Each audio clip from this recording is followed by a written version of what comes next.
I've always developed a strategy where there is no other plan. Either I do it or I fail. How did Michael Jordan become so successful? He had the skills, but who made him who he is? His coach. Absolutely. I was not Michael Jordan because I was lacking a mentor. I noticed a lot of people fail because they chase money. That's the first thing. But the ego, I think, is part of another thing that people fail. Tell me the 3 most important things or aspects to become a successful entrepreneur. But then I realized one thing. It's a magic book that nobody likes to think about. They could have millions of dollars, but they feel empty because they haven't sat down and broke down what's their mission in life. How important it is to choose your right partner in life to be successful in business? I found in her was I needed for her to make me a diamond. I've failed many times in picking the wrong people, and it's hard for me to say that. Not hard, but it's hard for me to fire them. And I have to do it because it will drown the company or drown everything. As a sales expert, what would you say is the number one thing that you have to focus on to make your sales team successful? There's a couple of factors, but I keep 3 things in mind. Well, actually 2 things really in mind. What would you say are your 3 biggest mistakes that you have made as a business owner or entrepreneur? It's hard. I did a lot of mistakes, but the 3 biggest ones. Hi everyone, I'm so happy to be here. I'm Spencer Hoffman, and this is a new episode for my podcast. I'm with a very special guest, Leonardo Vergara. My friend, welcome. Thank you for being here. Thank you for your time. I love you. I love you so much, buddy. Thank you. It's a pleasure for me having you as a guest. You're a very successful business owner, very successful entrepreneur, and I'm so glad that you're here. Thank you so much for accepting this interview. I appreciate my brother. Thank you for your time once again, and I love you again. I love you so much, buddy. Hey, listen, what do you think sets you apart from everyone else in terms of building a successful company? What did it take for you just to be able to build a multi-million-dollar company? I guess the biggest thing for me to build my company where I am now, I had to fail. So with my failures brought me a lot of success. So I realized what needs to be successful. Even though at that moment when I was starting the company, I was a little bit hard-headed, so I did everything on my own on trial and error. But I realized that I was doing it wrong. I needed to escalate it. That's when I went and decided to get a mentor. Once I turned that around, my sales went through the roof because it cut time, it cut trial and error, and it's a different world. That's awesome. I want to learn more about your business and about your story. But what's your business about? I have 2 businesses right now. Okay. One business, thanks to you polished me and I made this other line. I'm the CEO of Glass Pro X. Also trained the sales force there. I coordinate with them. And thanks to you, I created what I call now is MMX, Sell Consulting. I train people to produce sales in a divine way, in purpose of God. That's so beautiful. And how long have you been in this business for? The sales business. In the sales business, well, total sales business besides the glass, I've been doing it for about 20 years. Oh wow, that's awesome. And I want to learn about a little bit about your story. Like how did you end up here in the U.S.? How did you come here? I would really love to learn about your story. Sure. Well, I was fortunate to be a child of an immigrant parents. I was born in New York City, Brooklyn. Back in the days, is one of the worst areas you could imagine. And wow. I had no plan B. With my parents, we had to do something and we did it. We had no options, so that kind of gave me the foundation of who I am now. I've always developed a strategy where there is no other plan. Either I do it or I fail. That's awesome. And that motivated me. But at the same time, what I've noticed during the process, that kind of narrowed my vision and created a big wall of ego, which was bad because I was not being receptive and not understanding that I needed a coach. I needed to be a winner. And how I understood that when I was younger, I learned it from one way. I realized one thing. How did Michael Jordan become so successful? He had the skills, but who made him who he is? His coach. Absolutely. That's what I realized that I was missing. I was not Michael Jordan because I was lacking a mentor. Wow, that's awesome. What did your parents do? So my parents came here. They Back in Ecuador, my mom was a seamstress, a professional seamstress, and my dad was a jeweler. Interesting. They learned that all from Ecuador, so they came here, immigrated. They came in. Fortunately, when they came, there were positions open for what their field was. So my mom started from the bottom, did a little stuff here and there, sweatshops, what they call, and then went on to make famous dresses for a lady called Norma Kamali. Interesting. Oh, wow.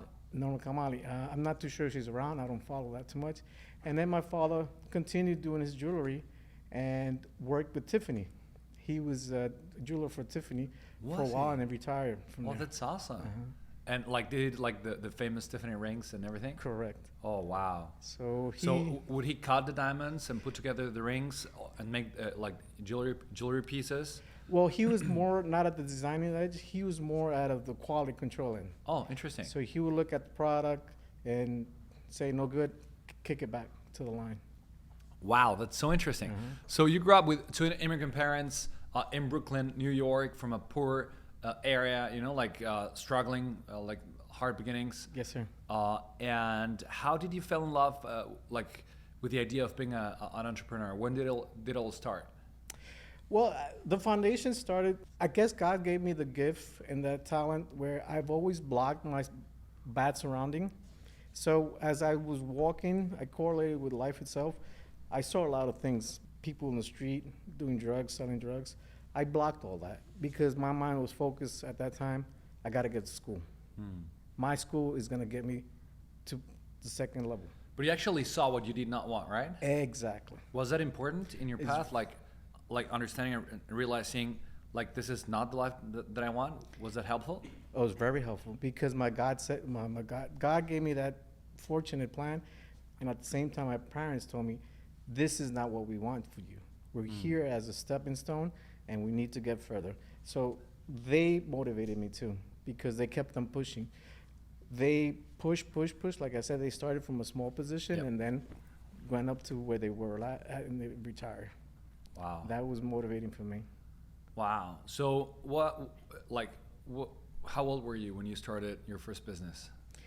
I didn't realize until when I'm now older, but looking back at my life, I realized now my first business was when my parents bought me when Polo Ralph Lauren started, my mom bought me this shirt. She was so happy because it was expensive, we couldn't afford it, and she bought it at a discount price for $19. And then my friend saw it, he loved it, kept on pushing me, I want it. I said, fine, I'll sell it to you for $45. Now I realize that was my first That was your first deal. Exactly. Selling your present that your mom gave to you that she had bought for $19 for $45. At first it was hard, but then I realized Of course.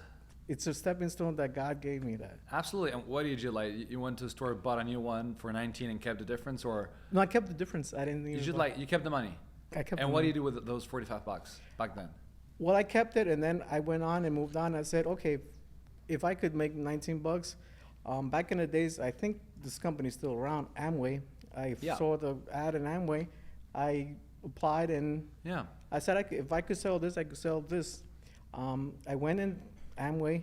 For 6 months, I'll be honest with you, I didn't make one sale. And then I realized, at that time I didn't have a mentor, but I realized, okay, I'm doing something wrong. But I kept on pushing. I placed the seed and then realized if I place the seed, it's gonna give fruit. Absolutely. And in 6 months, without even thinking, it grew.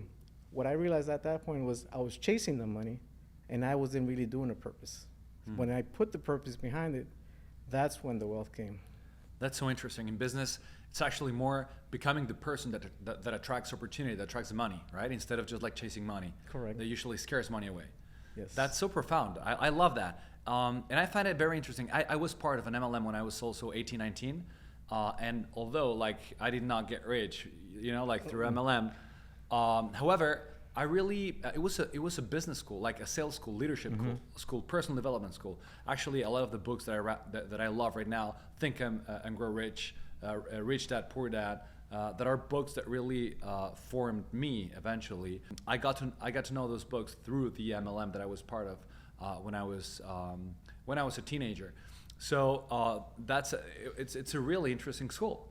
You know, like MLMs are really great schools for entrepreneurship, sales, personal development. And sorry to interrupt you. No, my no, it's brother. perfect. So at this age, what it's kind of funny. I feel like I'm in a movie. I sit down and rewind my whole life, and God gave me these scenes to get me where I'm at. Mm-hmm. And I realized, thanks to you, my purpose is to have the divine purpose in serving Him, Absolutely. loving Him, and serving my humanity, my brothers and sisters, with a purpose. If I don't have that purpose, nothing in this life. Ah, that's so beautiful. So that's why MMX, my program, has that roots in place. Ah, that's so beautiful. And I believe that if God's the center, everything else is just like secondary. You know, it's just automatic. And that's something I learned from my mentor, John Maxwell, as well. Apart from being a person of faith, which I think it's important, but not everyone chooses that. But what do you think is, or what do you think it's what it takes to become a successful entrepreneur from your experience? Tell me the three most important things or aspects to become a successful entrepreneur. Well, I think it's a couple of steps, but the three things, I'll get to that. The first thing in my case, I'm going to give you my scenario. I had to break the wall of ego. That's so profound. That's pretty cool. Yes, because that was blocking me. That's so good. That's Once good. I broke that wall with you and with Cess, I realized everything was natural. You need wisdom, you need a mentor, and you need to align yourself with God. There's no other way. Wow. I want to talk a little bit more about that, because I really think that one of the things that make people like not aware, you know, and just like, and that really slows people down from success is the ego. How can you know that your ego is stopping you? It's hard to know it because it took me time, but I realized, I'll give you my example, how I got to you, because I grew so quick with my company, but then it came to a point where I was hitting walls because I was trying to do the same thing I did as a child because I never had plan B. So I realized and sat down reading books, mentors, reading Napoleon Hill, Ellis Benedict, reading Dale Carnegie. But then I realized one thing. There's a magic book that nobody likes to think about, which I call the Bible. Absolutely. That opened a different spectrum for me. And that's when I realized my ego was too high. Wow. And I needed to let that go for me to be successful. Actually, I heard Wayne Dyer. Are you familiar with Wayne Dyer? Yes, sir. I heard him like when I was maybe 16, 17, 18, like growing up, listening to so many personal development audio tapes. One of the mentors that I listened to was Wayne Dyer. And I would go to bed, just play his audio tapes and programs, and I would go to sleep listening to him. And he talked about ego, and he said ego stands for EGO, edge, God, out. Yeah. So for me, it really dawned on me when I was growing up, just like realizing that if I wanted a successful spiritual, personal life, I needed just like to let ego go away from me. I'm sorry. No. That's a perfect example because you do know in the world, I've encountered wealthy people, but they're empty. And they're empty because of the same fact. They don't have that divine purpose inside them. They don't have that main purpose. They haven't discovered it. So that's why they could have millions of dollars, but they feel empty because they haven't sat down and broke down what's their mission in life. That's so beautiful. So you told me you're married now? Yes. You have kids? I'm married, wonderful wife. I have 2 kids, a girl and a boy. I like some more, and that's that's beautiful. That's awesome. And you told me you had a glass company, right? Yes, sir. What's the name of your wife? I'm Maria Vergara. Maria. Yes. So she was here. Yes. So we interviewed her. Wow, that's awesome. Because I gotta tell you something. You have a spectacular wife. I'm a fan of your wife. Actually, I've done so many interviews, and your wife's interview right now is like right now for me one of my top favorite ones. I appreciate and it. she spoke so highly of you. She spoke so beautifully about you. And when you told me, I work with my wife in her glass business, I thought it might be her. But right now, confirming it's like so beautiful. Like it's just like it really clicked. Right now, it clicked, and it's so beautiful for me. You both are such an amazing couple. I'm a fan of you both. You're so beautiful people. I appreciate it. And that's one thing because when I started, I pulled her into it. because I realized that she makes me and I make her. So I needed her support. Besides, like the saying goes, besides a wonderful, successful person, you have a successful partner, which is your wife or your spouse, whichever way you want to look at it. Oh, that's so beautiful. How important it is to choose your right partner in life to be successful in business. Just in business. Okay, it was hard because when I married her, I wasn't thinking business, but I found in her was I needed for her to make me a diamond. So if she had those qualities, that's all I needed, because she was my fuel to get where I needed to be. And what are those qualities that you were looking into a spouse? To be very disciplined, aim high, know what to stay focused. Wow. Almost have a process and to be successful. Do you think that choosing the right partner is important for success? It's hard to say because I've seen people that haven't chosen the right partners. Not that you change the partner, but they learn. I could say yes or no, but in my case, it's needed. It's hard to say it, but I think yes. The majority of the time, now the way the world's going, now I think you need to have the right partner to get to where you need to go. Wow, that's awesome. How do you make it work? Like, you work with your wife, and you both own a very successful multi-million-dollar glass company. How do you make it work? You have to be husband, you have to be parent, you have to be a business owner, you have to be boss, right? You know, like, and sometimes it's hard. It's hard just to run a business, to grow a business, to keep a business, and do everything at the same time, and work with your spouse. You know, like that can be very hard. So how do you make it in a successful way? At first, we were bumping heads. I'm not gonna lie, it's very hard. It's just like you hiring a new worker. You have to maximize what their potential and what's mine. So I figured out, okay, I'm gonna do what I'm good at. I let her do what she's good at. I'm good at sales. I get a lead, my sales conversion is almost 90%. That's awesome. I realized I focus on sales and managing the sales force and the workers. She focuses on everything else. So we coordinate. You have to juggle with it. You have to see what she's good at or what am I good at. So we kept that interchanging, and we realized the way it is, it works well. Know your strengths. Exactly. Know her strengths. Just like work from there. Maximize. And you have to know the weakness, because Yep. the weakness could drown the company. Absolutely. So I realized her weakness. I said, no, I got to cover this area because you're weak on that. I told her, this is your PowerPoint. Stick with it. And we respect our boundaries in that. Oh, that's awesome. Mm-hmm. That's so good. What would you say, like, apart from, like having your wife working with you, which is great, you are a team leader. You run a sales team, right? Yes, sir. How many sales reps do you have working with you? Right now, we had a couple of them, a big group before the economy started going down. Right now, I only have about 4, but changing things up to go back to that number. Okay, good. How many do you have? Right now, 4. But back then? Back then, it was about 20. Okay, pretty cool. Mm-hmm. What would you say it's important? Like, and 4, it's still a pretty good number. Like, it's still a pretty good number. So how do you choose successfully a good sales rep that can grow your company with you? I do things differently. The first thing, I don't look at education. I analyze one thing. Make sure they're hungry. Oh, If I see them hungry, That's good. there's no boundary for them. But however, they have to have fundamentals, values, respect for who I am, the morals, what the company stands for, the branding. If they have that in place, I let them fly. I test their grounds, and if they're good, I just let them fly. That's pretty good. But I guide them. Good. Yeah, like choosing the right person, it's important, right? Correct. Have you had any experience where you chose the wrong person, eventually, like, things go south? That's part of success. You have to learn from your failures. I've failed many times in picking the wrong people, and I go, man, I screwed up here. And it's hard for me to say that. Not hard, but it's hard for me to fire them. Mm-hmm. And I have to do it because it will drown the company or Absolutely. drown everything. The relationship with my wife or in general.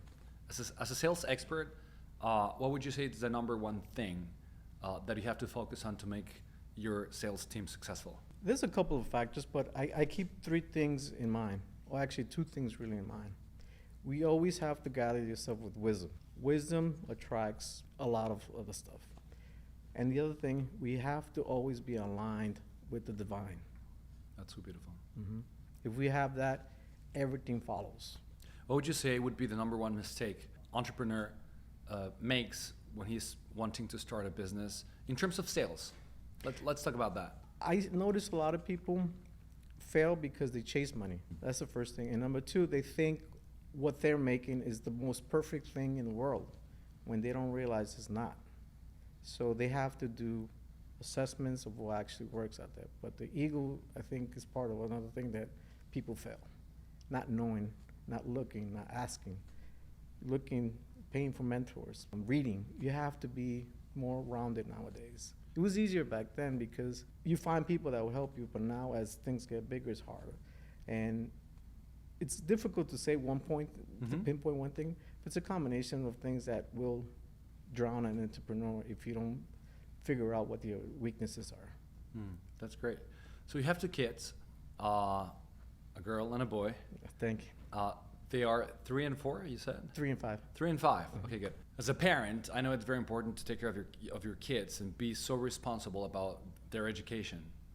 So what's the mindset that you're forming right now in your kids, and how do you do that? Like, I suppose that you're thinking, I know, I want successful kids, right? Correct. I want them to grow as successful like people, right? So how do you do that? I do it in 3 ways, believe it or not. The first thing I do is I let them be who they are, because you need to be who they are to flourish their fruits. Number 2, I take them to church. They have to have a divine purpose. That would guide them. And number 3, I guide them and make them understand. They see me doing lives at the office, and they see me what I do. I show them my book, and then also part of what you do, I show them what money gives you. I tell them money is your friend. Absolutely. Not your enemy. I give them money. I let them touch it. Tell them feel it. This is what gives money gets you to buy this, but you have to know how to balance it. It's really, for me, it's very surprisingly beautiful, the relationship that you're right now teaching your kids to have with money. A lot of people, it's like they're just not aware how important it is to have a positive relationship with money. And you, as a very successful business owner, know that, and like very knowingly help your kids have a great relationship with money. Apart from that, what's the mindset that you think you're seeding in your kids' mind right now in terms of how they have to relate with life, with opportunity, with hardship, with failure? So what's the mindset that you're right now putting into your kids' head? I'll give you a couple examples where I train them indirectly. So number 1, when they go to church, I pull out my wallet and they go, oh, this is for shopping. I go, no, this is to give. So to receive, you have to give. It's the first thing I do. The other thing I do is teach them values that would give them longer views of life. It's hard to describe it, but I give them pieces so they could connect. I mold them little by little. I just plant seeds and I let the divine take over from there.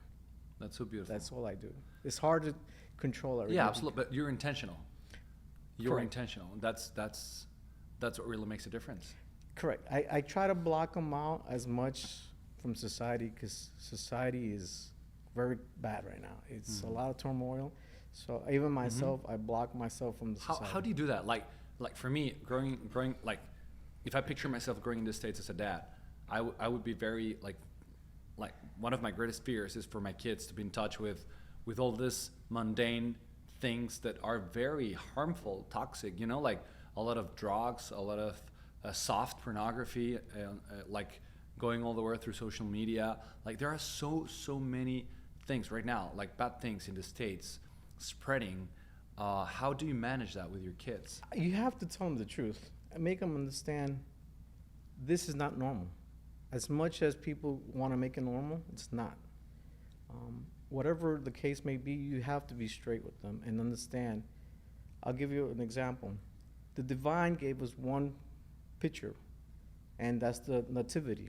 The nativity is consisted of father, mother, child, and your fruits, sheep, cows, and everything that God gave you. you don't see anything else of the extraordinary in that picture. Absolutely. That's what I give them. And I explain to them, this is normal, this is abnormal. You cannot accept in between. As much as whoever's in power tells you different, you have to be firm with them at times. Even though a lot of people are afraid of saying the words, and tell them, this is wrong. And you got to be firm with them and tell them, Absolutely. this is not normal. This is mental disease or something crazy. Yeah, absolutely. Interesting. Wow. Even though it sounds harsh, but it's the truth. That's what I call losing focus with the mind. You're getting lost and going into different extreme. Or I like the way you abbreviated, edge God out. Yeah. That's ego. what they do. Exactly. Wow. That's, you mentioned, do you have a book? Yes. And I would love to listen about that. So what's the title of your book? I made it first in Spanish, which is called Más allá del desierto, Amor, Fe y Renovación. In English, I'm translating. It should be out on Amazon again. It's called now Beyond the Desert, with love, faith, and transformation. That's awesome. Tell us a little bit more. So how did you come to write the book? What's your book about? I would love to know. That book I dedicated to you because you opened me up. I put the pieces, you helped me put the pieces together. I didn't realize I had all those pieces loose.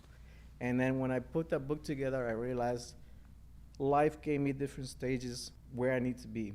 So first he gave me where I was born. He needed me to realize this is not the life you want. Then he surrounded me with priests that were guiding me. So I always had the divine. Then I build and understand, as I was focused like in a desert, I blocked everything out because I wanted to see the light at the end of the tunnel. Once I was focused, the divine lectures that I was hearing from church kept on going, fueling me. Reading books, once I got hooked on to mentors like Rich Dad Poor Dad, I followed the dream. At that time, we also went and we started doing houses with my dad, flipping houses. I started it just when first the book of Robert Kiyosaki started. Interesting. That was in the 90s, maybe? 80s. Was it? Yeah, 80s? mhm. Between the 80s and 90s, right? Yes. Yeah. So once I read that, I was still in high school. Oh, wow. And you were still like... And you I were, was very young. yeah, but hungry, right? And, Exactly. and like working with your dad and like trying to find opportunities to invest your money, Yeah. to multiply it. Well, more than anything, I was hungry. Absolutely. A lot of people reach a comfort level and say, this is the max. No, I want more. I want more because there's a lot out there. And the way I realized to know what's more, I had to read. I read, I questioned, I looked, wanted more. Not in a bad way, but you have to grow as an individual. So you mentioned the desert, right? Yes. Did you actually go through a desert, like physically? Physically, not the desert, like in the Sahara, but it felt like a desert because I lacked a lot of stuff. And I guess that made me like a Hulk, gave me power to be stronger. Because if I had a weak mentality, I don't think I'll be here where I'm at right now. I thank that to God and to my path that I went along with. Oh, that's awesome. So you were born in Ecuador, right? No, I was born in New York. Oh, you were, of course, in Brooklyn. So your mom was from Ecuador? My dad and my mom is from Ecuador. Both of them. Yeah, so you were born in New York. How old were you when you met Maria, your wife? I was 30, 36, 35, around there. Oh, that's great. That's awesome. And how did you meet her? I came to Atlanta temporarily to visit a friend, and then stood here. One day became week, a week became months, and then I went out one day. I didn't want to go out, and I happened to meet her at a place, and I met her there, and then we started a relationship in Atlanta. It was odd. It was like the song goes in Spanish, "La conocí bailando." That's how I met her. Oh, that's beautiful. That's so beautiful. And everything came beyond that. I want to go back to your book a little bit. Yes. And I want you to tell me, like, what would you say are the main principles that you wrote in your book to help people understand, like, how to go through hardship or through desert? You have to have love. That's one of the main pinnacles. With that, you have to have faith. Whichever religion you're in, if you cherish a goat, cat, whatever it is, faith is what drives you to the next level.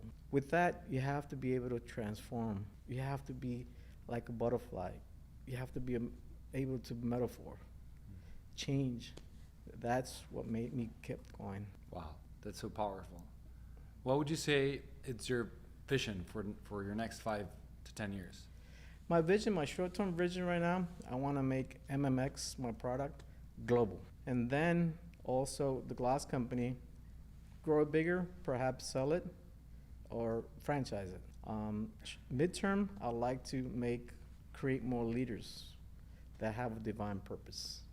And my long-term goal is to have a legacy, leave things that I've done echoing even after I'm done. Oh, that's beautiful. What would you say are your 3 biggest mistakes that you have made as a business owner or entrepreneur? It's hard. I did a lot of mistakes, but the 3 biggest ones is not knowing when I had my ego too high, not knowing when to ask for help, and not being receptive. Those were the hardest things for me, in my case. Just like isolating, Correct. thinking you have like the entire truth, and that's it. Exactly. Because besides the company, what built my ego so not high, it was just because I went to school. I graduated. Did you major in what? I majored in science and biology. Okay. And then I did a master's in business. And then I did medicine. I'm a doctor. As well? Yes. Wow. Just a general doctor or? A family practicer, yes. Oh, General interesting. doc- I left the glass business. I left the doctor for the glass business. Oh, wow. And did you practice I practiced. as a doctor? Yes, I practiced for about. It wasn't that long. I only practiced for about 3 years. Okay, well, still. And it's good because you know why? I realized that wasn't for me. Mm-hmm.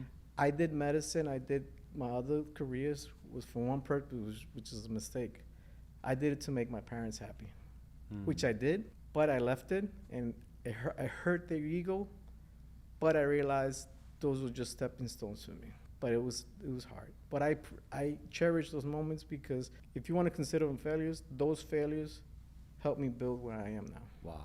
If you could talk to a guy that's maybe a little bit lost, starting from scratch, has nothing, he wants to become a very successful entrepreneur, and he asks for your advice, what would you tell him?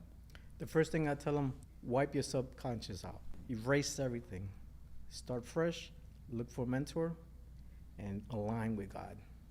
Everything comes after that. What skills would you tell him he needs to develop to become a very successful business owner? He needs to have mindset. He needs to have a tool set, and then he needs to understand how to be a personal set. A person? Inside the personal set. I love that. Could you elaborate a bit more on those 3 key aspects that I believe are essential for success? Mindset is having wisdom. If you don't have the wisdom, look for the wisdom. Get a mentor. Look for a way, somebody to help you. Tool sets meaning, okay, this is your experience, maximize it. Do it. Apply what you know is best, but combine it. Because if you don't have all 3 interlocking, it's not going to work.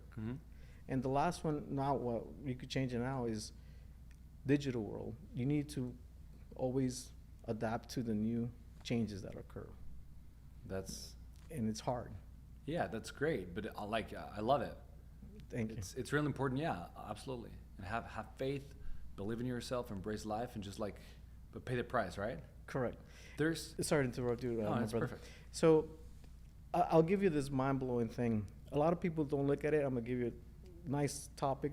Genesis, the first chapter, that as soon as you open the Bible, it says, be fruitful. What does that mean?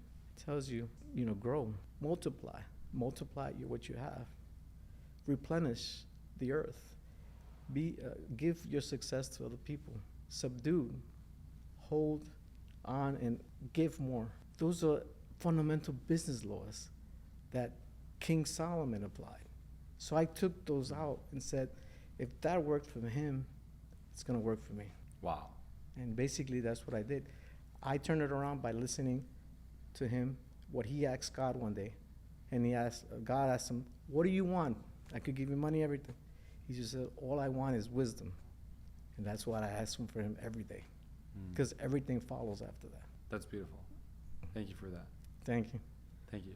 If you could give a message to every person in the world, if you were to write something in the sky and everyone would see it, or just send a message to everyone's phone for everyone to read? What would you tell them? There's a lot to tell them, but I think the first thing we need to do is we're humans, and we're here for one mission, and understand your mission first, and serve the man that created us, the divine, and serve humanity. That creates you wealth and legacy. That's the basic thing I would tell everybody. Find your mission, and everything else you'll be amazed what comes beyond that, before that, and after. That's awesome. How would you like to be remembered, my friend? I like to be remembered as an individual that had a lot of failures, yes, but that never let me down. And I created echoes to create this legacy. Do you think that every Latino that's here in the US chasing for a dream, like your parents did, like your wife does, Yes. do you think that they are able to become millionaires, successful entrepreneurs, to embrace life, to really fulfill their dreams? We are all here to be wealthy. If you read the scripture, every person in the Bible is wealthy. The reason we're not wealthy is because we get distracted with society, family, friends telling you negative things, what you're fearing of. But once you get all that out of your way, everybody could be wealthy. Wow, that's beautiful. My friend, thank you so much. I love you. I love you too. I really do love you. You're a wonderful human being, a person of faith. You are really, you have a wonderful spirit. You have so much light. I like that. Thank you. Every time that I see you, you're like so full of light, so full of life, so full of God, and that's so full of grace. That's really beautiful. And I'm so happy. I met your wife today. Thank like you. I didn't know you were like you were husband and wife, but for me, really, like knowing your family has been something very, very special. How can we find you on social media? You can find us on social media with Instagram with Leonardo Vergara .official, and I do lots of lives there, and just contact us and I'll be glad to help you guys out. Oh, that's awesome. Thank you so much for being here. And guys, if this podcast helped you understand something, please share it. Share it and add value to many other people that could be listening to this wonderful story from a wonderful multi-million dollar successful entrepreneur. Thank you so much for being here, and we'll see each other in our next episode. Thank you. I love you. I love you, my brother. friend. Thank you so much. Thank you so much.